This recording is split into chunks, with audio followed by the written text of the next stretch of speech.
A Apvida Notre Dame Intermédica é operadora de plano de saúde com a maior rede própria de atendimento do Brasil. Só no Amazonas, são 20 unidades para cuidar com carinho da nossa gente. É saúde de qualidade mais perto de você. A doutora Alessandra Pereira é uma das pessoas mais alegres, é uma das pessoas que possuem, para mim, um dos mais elevados e estáveis alto astral dentre todas aquelas que fazem parte do meu círculo de amizade. Como ela esbanja alegria, otimismo e vibrações positivas. Eu sinto isso todas as vezes que a gente se reúne. Hoje não está diferente. Ela entrou aqui como um raio de sol e gravando pro Story e falando, bora que a gente tem que... Eu quero que muita gente saiba que eu estou aqui contigo, Humberto, porque nós vamos falar de coisas muito importantes. A doutora Alessandra, ela é uma médica psiquiatra. Ela lida, e eu falei há pouco para ela, com pessoas que são acometidas da doença da alma. Pessoas que adoecem, principalmente, através da alma. Mas ela também é uma pessoa que tem como missão primordial, e desenvolveu a sua expertise para tal, equilibrar, trazer de volta o equilíbrio, abastecer com equilíbrio todas essas pessoas que precisam tanto nas suas vidas do equilíbrio, porque na vida de muita gente hoje, mais do que em qualquer época da história da humanidade, a vida necessita de equilíbrio. E ela veio aqui conversar com a gente sobre um projeto maravilhoso chamado Janeiro Branco. Você já ouviu falar nesse projeto? Você sabe qual é o grande propósito desse projeto e qual a missão da doutora enquanto psiquiatra em relação a esse projeto? Você quer ouvir histórias que irão, com certeza, fazer revelações que podem trazer muita paz, muito equilíbrio para a tua alma. Então, acompanhe essa conversa que eu vou ter com a doutora Alessandra a partir de agora. É um privilégio tê-la aqui, é um privilégio o fato de que ela convenceu tantos dos seus clientes que tinha que dar uma parada para vir aqui conversar com a gente. Então, vamos aproveitar essa belíssima oportunidade com a qual ela nos brinda. Doutora Alessandra, tudo que eu falei é de coração. Seja muito bem-vinda ao nosso pedaço. Eu não tenho mais nem o que falar, que eu já estou sem palavras. Muito obrigada, Humberto. Muito obrigada a todos vocês que estão aqui, tirando um tempinho da vida de vocês para assistir esse momento onde vamos falar. Gente, falar não é falar de doença, de tristeza, de coisa ruim, não. É falar de como você estar bem, de como você está alegre, autoastral, de como você está equilibrado e de como, se você não está assim, você pode ter sua vida transformada, porque esse é meu propósito, mudar vidas. Então, transformar a vida das pessoas em uma vida maravilhosa, uma vida plena, uma vida cheia de alegria, uma vida onde você consegue trabalhar, estudar, produzir, onde você consegue atingir os seus objetivos. E no início de um ano, o que a gente quer? Planejar e executar. Mas se você não estiver bem, não vai dar nada certo, né? Doutora, me diga uma coisa. Me diga o que eu acabei de dizer para todo mundo que está nos vendo agora, que em nenhuma outra época da humanidade tantas pessoas adoeceram da alma, quer dizer, a alma ficou dodói. A senhora concorda com isso? E o que está levando tanta gente a surtar, a ter ansiedade, a ter problemas emocionais? Existe uma fonte, um motivo primordial para tudo isso, doutora? Existem várias. É mesmo, doutora? Então vamos falar um pouquinho sobre isso, porque o que você falou é muito interessante. Nós não podemos esquecer que nós já tínhamos, por exemplo, um aumento do consumo de medicamentos psicoativos, antidepressivos, remédios para dormir, na faixa das mulheres acima dos 40 anos, desde antes da pandemia. Com o advento da pandemia, isso piorou. Então, o que nós tivemos com o advento da pandemia? Primeiro, uma situação de mudança do padrão cerebral, onde as pessoas entraram em condição de isolamento, onde se ativou o medo, principalmente o medo de morrer, o medo de contaminação e o medo de perder alguém. Então, todos esses receios eles são característicos do transtorno de ansiedade, onde o pensamento essencial do ansioso é de que ele vai acontecer algo consigo ou que vai acontecer algo com alguém que ele ama. E quando a gente coloca esse medo sendo tão real e tão próximo das pessoas, e nós não podemos esquecer que aqui no Amazonas nós passamos uma situação muito difícil, muito triste, muito pior do que qualquer outro lugar, isso leva de encontro a reforçar toda aquela ansiedade que muitas vezes era uma ansiedade normal, estabilizada, que existia na vida da pessoa, porque toda a população foi exposta a isso. Só que não é falar só... não é só falar apenas, né, da questão de como a Covid ameaçou a população, mas também dizer que existem as sequelas neuropsicológicas da Covid. E quando nós falamos de sequelas neuropsicológicas, nós estamos falando de uma condição onde o cérebro foi atacado e onde nós temos pessoas hoje com déficit de memória e com elevado padrão de desatenção, que foi piorado e reforçado por destruição cerebral, pelo processo inflamatório cerebral que a Covid também trouxe.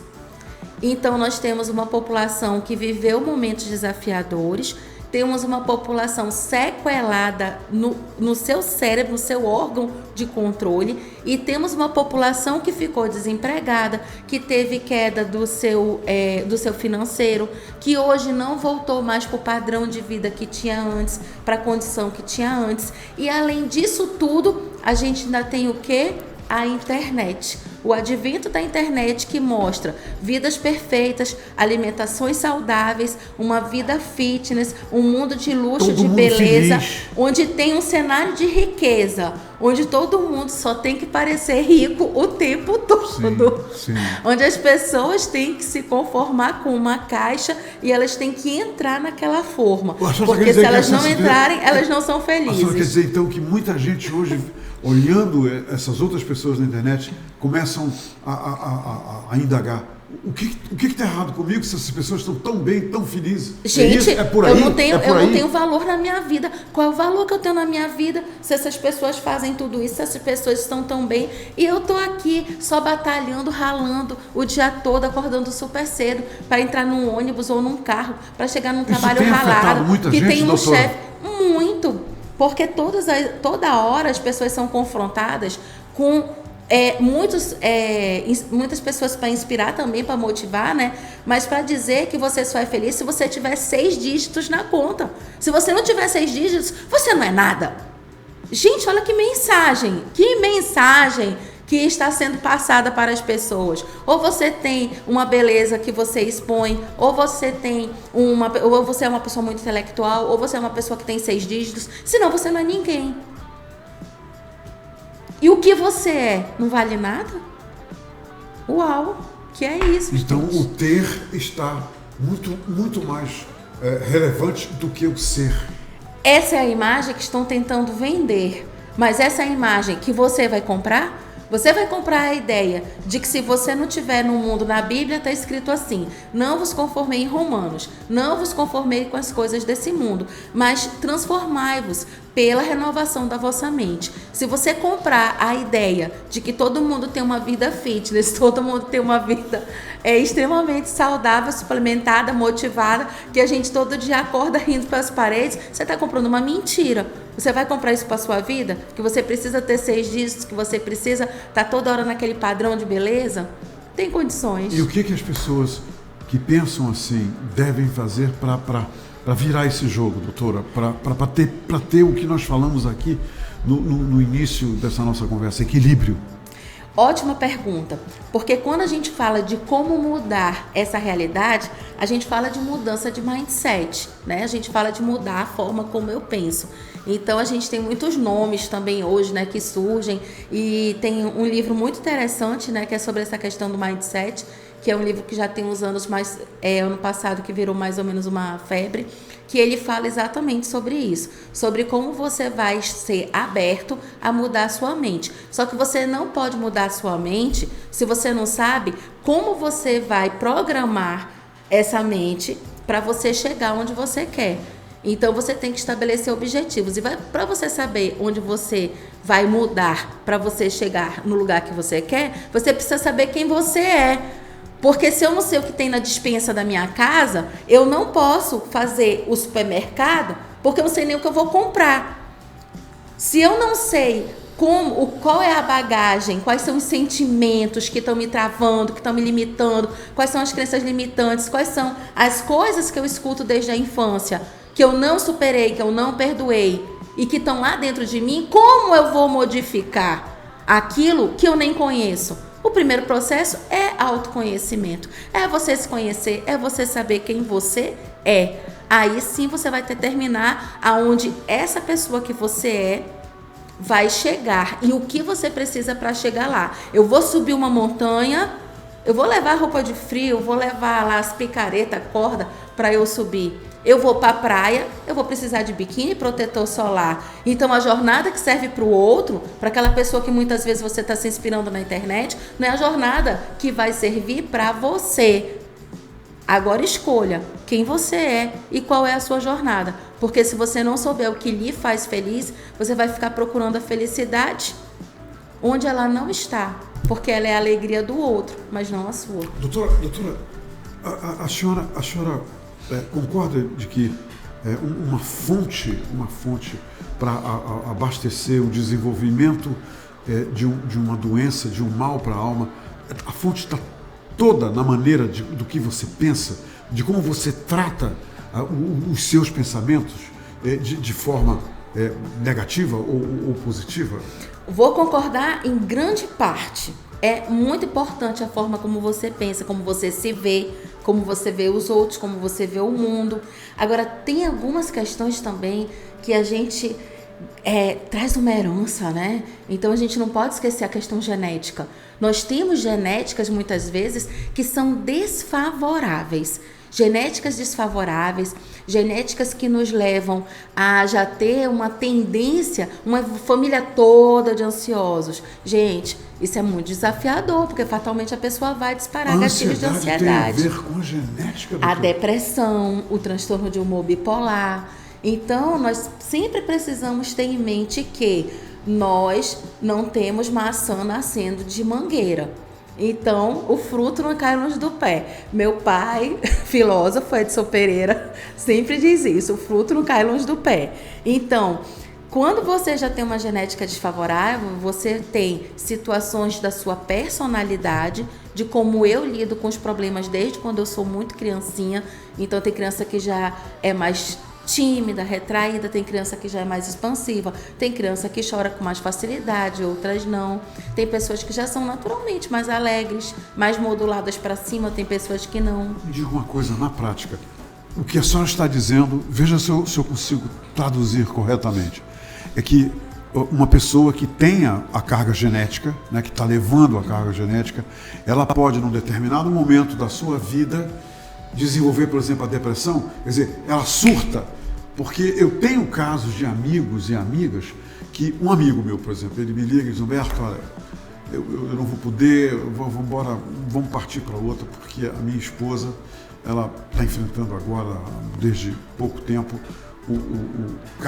episódios de depressão. Isso pode ter ligação direta com a genética dela, que num determinado momento aí houve o surto? É isso, doutora? É porque os nossos genes, eles estão lá guardadinhos, né? Então eles ficam esperando um momento onde eles se expressem. Eles estão guardados e eles podem ser cutucados. Eles podem ser cutucados de várias formas. Vou te dar exemplos.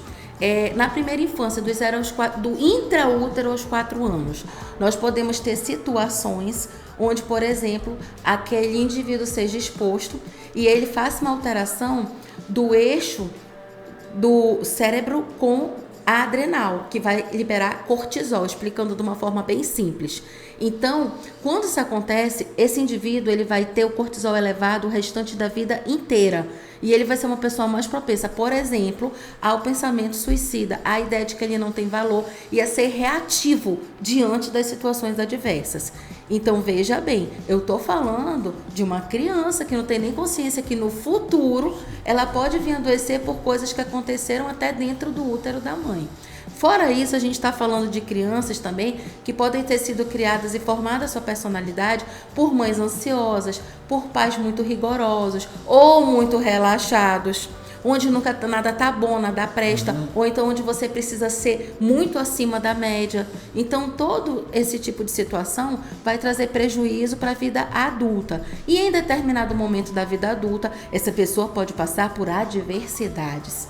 E essas adversidades podem ser tão impactantes na existência dela que ela desenvolva um transtorno mental. E ela não consegue reagir.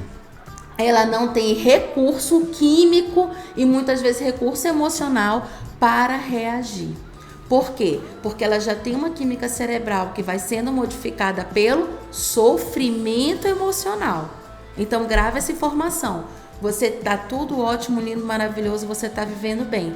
Aí você começa a ter sofrimento, você começa a ter uma alteração da sua química cerebral. A partir do momento que você tem essa alteração de química cerebral, você começa a apresentar sintomas. Sintomas de quê? No caso da depressão, de tristeza na maior parte dos dias. Sem querer pra quê, né? Não, porque você recai a serotonina, então você perde a capacidade de sentir a alegria. Sim. Você começa a se sentir cansado, sem energia. Por quê? Porque você não tem noradrenalina. Então você não consegue mais desempenhar as atividades de antes. Você começa a ter uma queda de dopamina. Então você começa a não conseguir ter mais prazer no que você faz. Aí vem o que? O isolamento também? No Aí você começa a chorar, a se isolar, a achar que tudo é com você, que nunca nada tá muito bom. Então, que você começa a não ter mais alegria nas situações. E aí vem realmente todo o quadro completo, né, da depressão. E quando as pessoas se encontram nessa situação, muitas vezes, no caso, quando é casado, diz assim: eu quero me separar.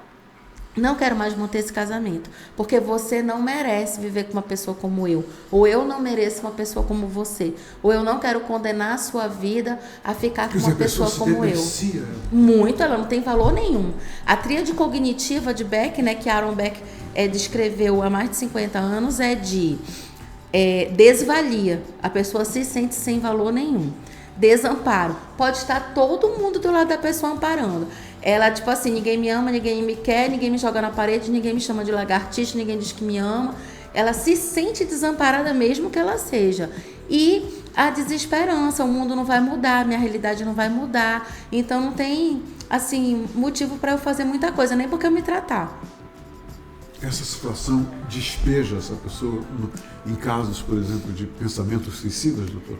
Aí vem a questão do desespero. Quando a pessoa, no início, é muito, muito interessante essa questão. Ela, quando pensa em morrer, porque é um pensamento intrusivo, né, que invade a mente, aquela ideia do suicídio, ela vem sem controle. Então, a pessoa, quando pensa, ela se assusta, inicialmente, porque ela não quer morrer. Ela quer sair daquela situação de dor emocional. Mas chega um momento onde a doença se agrava e onde, diante de uma circunstância onde ela não consegue mudar aquela realidade, ela começa a pensar: a morte poderia ser uma solução. Isso poderia resolver a minha vida e acabar com o sofrimento de todos os que me cercam. Quando a gente tem esse pensamento, a gente chega no estágio mais grave da doença, onde naquele momento essa pessoa precisa de uma urgência, de uma emergência, de um socorro emergencial. Agora, essas pessoas médico. Não falam, né, doutora? Você tem que entender através do comportamento o que elas estão dizendo, é isso? Mesmo que ela seja inquirida, quando é pela família, ela não se abre. Ela não se abre. E mesmo pelo profissional, a gente começa a ver os sinais indiretos de que a pessoa está mentindo quando ela diz que não quer se matar ou não quer morrer. Qual é a importância para a senhora e qual é a grande mensagem desse projeto Janeiro Branco, doutora? O que a senhora quer que as pessoas saibam e tenham em mente em relação a esse projeto que é nacional, é mundial, o Janeiro Branco? É muito importante que nesse mês você faça uma reflexão da seguinte forma: esse mês de janeiro eu estou estabelecendo metas. Eu quero conquistar territórios. ampliar minha geografia. Eu estou bem para isso? Porque se você não estiver bem no início da jornada, como você vai prosseguir? Então é muito importante que você olhe, que você veja quem está ao seu redor. As pessoas estão bem, porque você pode estar bem, mas você pode ajudar alguém que está do seu lado. E geralmente quando a pessoa tem um adoecimento psiquiátrico, quando a pessoa tem uma alteração psicológica, ela não quer ajuda, ela não quer procurar ajuda, ela tem vergonha do que ela sente, ela tem vergonha do que ela pensa. Então, se você está assim, procure ajuda. E se você suspeita de alguém que esteja assim ao seu lado, leve essa pessoa para ser ajudada por alguém. E não é dizendo, vai te tratar. É dizendo, eu vou com você. Eu vou agendar agora o psicólogo, o psiquiatra, uma pessoa que você confie. Mas você saia do lugar e não passe mais esse ano em sofrimento. Porque o seu problema tem solução. Doutora, eu sei que aqui em Manaus existem apenas 7 geriatras. A primeira vez que eu soube isso, me assustou, né? E eu soube também que há uma carência muito grande nessa área envolvendo os psiquiatras. É verdade que em Manaus só tem 10 psiquiatras, doutor? Agora nós temos um pouquinho mais de 10. É mesmo? Mas só que existe uma diferença, né? Vamos como é que estabelecer, porque isso é muito polêmico. Eu estou lhe fazendo a pergunta porque a senhora falou, busque ajuda. Onde buscar? Onde é que estão esses profissionais? Vamos lá. Então vamos avaliar, porque nós temos os profissionais, né, que são médicos, psiquiatras titulados que fazem uma prova da Associação Brasileira de Psiquiatria e que recebem da Associação Médica Brasileira o título de especialista. É quando esse profissional tem um registro de 3 letras, chamado RQE, que é o Registro de Qualificação de Especialista. É muito difícil, eu sei porque eu já consegui essa vitória na minha vida, né? Mas nós não temos o suficiente para lidar com toda a população. E nós temos pós-graduações em psiquiatria, temos muitos profissionais médicos exercendo atividade na área da psiquiatria na saúde mental. Então são pessoas que estão habilitadas, que estão na psiquiatria. São médicos, né, que estão se preparando para chegarem nessa fase de titulação. Então nós temos na cidade vários profissionais que atuam em saúde mental, médicos que atuam na área, mas que não têm RQE, título de especialidade na psiquiatria. É o que a E senhora que não tem. estão que Claro. não tenho mesmo. Claro, tem mesmo. E foi difícil. Eu imagino. Não foi brinquedo, não. Foi sangue, suor e lágrimas. Eu ia passar fome em São Paulo para estudar, para poder chegar até o título. Graças a Deus, a senhora tem, olha, graças a Deus.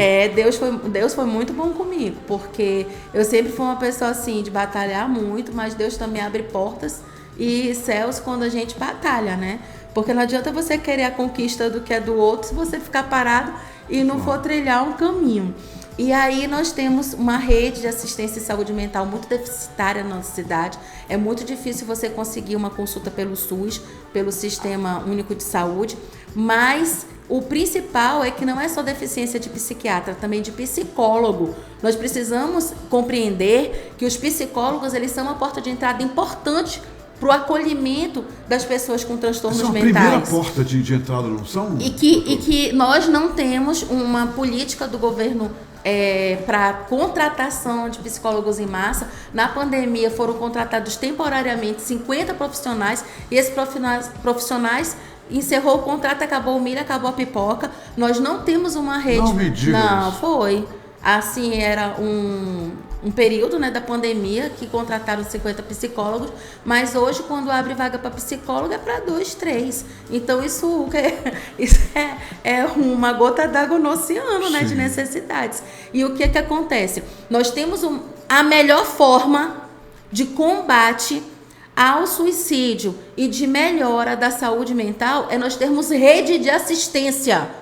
Porque as pessoas não têm como pagar os profissionais, mas temos uma população em desassistência, porque nós não temos psicólogos na rede, não tem psiquiatras em quantidade suficiente, nós temos uma confusão mental das pessoas que não sabem distinguir para que serve um CAPS E o que seria para estar numa policlínica? Porque o CAPS ele é para os quadros graves, de esquizofrenia, de transtorno bipolar, de longa data, pessoas que precisam de um suporte maior, e depressão, ansiedade, essas patologias, né, que deveriam estar nas policlínicas, que deveriam todas ter médicos, psiquiatras, pessoas treinadas em saúde mental para fazer todas as terapias, os acolhimentos necessários para essa população.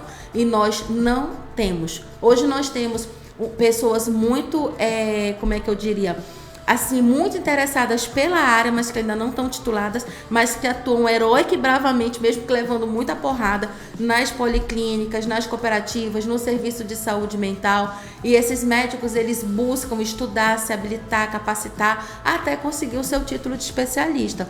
Mas médico mesmo, psiquiatra com RQE, nós não temos, porque o salário é baixo. As pessoas o médico não vai querer, porque tudo é culpa do médico, tudo que acontece é culpa do médico. O remédio não está dando certo, a culpa é do médico. E esse paciente, ele não tem acesso à terapia, e esse paciente, ele não está fazendo uma mudança do mindset que a gente falou, e esse paciente não está fazendo alimentação adequada, esse paciente não tem atividade física. Como que uma pessoa que está em vulnerabilidade social vai fazer uma alimentação adequada, Humberto? Como que uma pessoa que está em vulnerabilidade, ela não tem sequer acesso, muitas vezes, à atividade física? Porque nós não temos locais onde essas pessoas desenvolvam uma atividade física adequada. Então, nós precisamos compreender que a saúde mental, ela não é só o remédio psiquiátrico. Eu tenho um vídeo, inclusive, que eu falo no meu Instagram, você está convidado a visitar, @dra.alessandrapereira. Esse é o meu Instagram, onde eu tenho um vídeo falando sobre tratamento não é tomar remédio. Se você faz algum tratamento psiquiátrico ou conhece alguém que faça, e essa pessoa única e exclusivamente toma uma medicação, muitas vezes, sem estar sendo acompanhado por nenhum médico, só para ela dormir e acordar e tudo continuar do mesmo jeito, isso não é tratamento. Tratamento é quando você tem uma alimentação, porque Hipócrates já dizia que o teu alimento será o teu remédio. É quando você tem atividade física para levar sua serotonina, e mesmo que você esteja numa fase que não está conseguindo, mas você está fazendo um alongamento, um yoga, um pilates, uma coisa mais suave, mesmo que você não esteja molhando a camisa ali de suor. É quando você tem uma vida social, onde você consegue relacionar com as pessoas, onde você está tendo uma perspectiva holística, uma visão multicêntrica, e não uma visão focada que eu vou tomar remédio e tudo vai ficar bem. Eu falo muito. Muito obrigado. A senhora fala bem. É uma bênção tudo isso que a senhora acaba de dizer para todos aqueles que assistem, que seguem o Portal do Holanda e a Hora do H. Doutora, muito obrigado. Que Deus lhe abençoe. Tô triste. E que esse seu alto astral continue. Eu tô triste, já acabou. Tá acabando, gente. A gente vai se encontrar no dia 17? É bom demais, vamos. Dia 17, gente, vai ter um evento fantástico lá no Gran Cru. Que evento é esse? Como é o nome desse evento? Como é que a senhora vai me contar? Onde é isso? Te contar. Onde tem é? um pessoal chamado Old Black Eyes, Olha que só. tem a melhor música da cidade. É uma banda de jazz, doutor? Não, não é uma banda de jazz. Não? Uma banda de jazz, você pode ter qualquer banda de jazz. É a banda de tá jazz, que tem uma música maravilhosa. Isso traz Onde equilíbrio, você não vai doutora? ter saúde mental, de você passar uma sexta-feira incrível, com uma música boa, conversando com os amigos. Gente, eu recomendo, vou fazer uma prescrição aqui para você. Não perca essa oportunidade. Dia 17, Old Black Eyes, no Gran Cru. Mundi. Lá no Mundi. E é um espaço incrível, viu? Vocês vão gostar. Fica aqui no Mundi, na Avenida Efigênio Salles. Não perca. Como é que eu vou conseguir não gostar dela? É natural, vem por gravidade. Obrigado, doutora. Muito obrigado. Eu que agradeço o Deus espaço, abençoe. viu, gente? Muito obrigada. Qualquer dúvida que você tiver, me chama lá no direct do Insta. Ninguém lê o direct do meu Insta, só eu. Quem faz as minhas redes sociais pergunta: Ale, qual é a agência? Qual é a Doutora, social o que quer media? dizer Sou ninguém lê? eu. Não entendi. Ninguém Não, lê. Só a senhora só abre. eu que abro. Então, Só a senhora tem se a acesso. pessoa chegar e falar comigo no Instagram, né? Só eu vou ler o que você falar comigo. Ninguém tem acesso ao direct do meu Instagram. Porque as pessoas chegam, elas ficam às vezes pensando: ah, mas não é a doutora que vai responder. Ah, isso aqui é outra pessoa que está respondendo. Negativo. Quem responde minhas redes sociais sou eu. Uma benção. Até amanhã, gente. Obrigado pela companhia. A Apvida Notre Dame Intermédica é operadora de plano de saúde com a maior rede própria de atendimento do Brasil. Só no Amazonas, são 20 unidades para cuidar com carinho da nossa gente. É saúde de qualidade mais perto de você.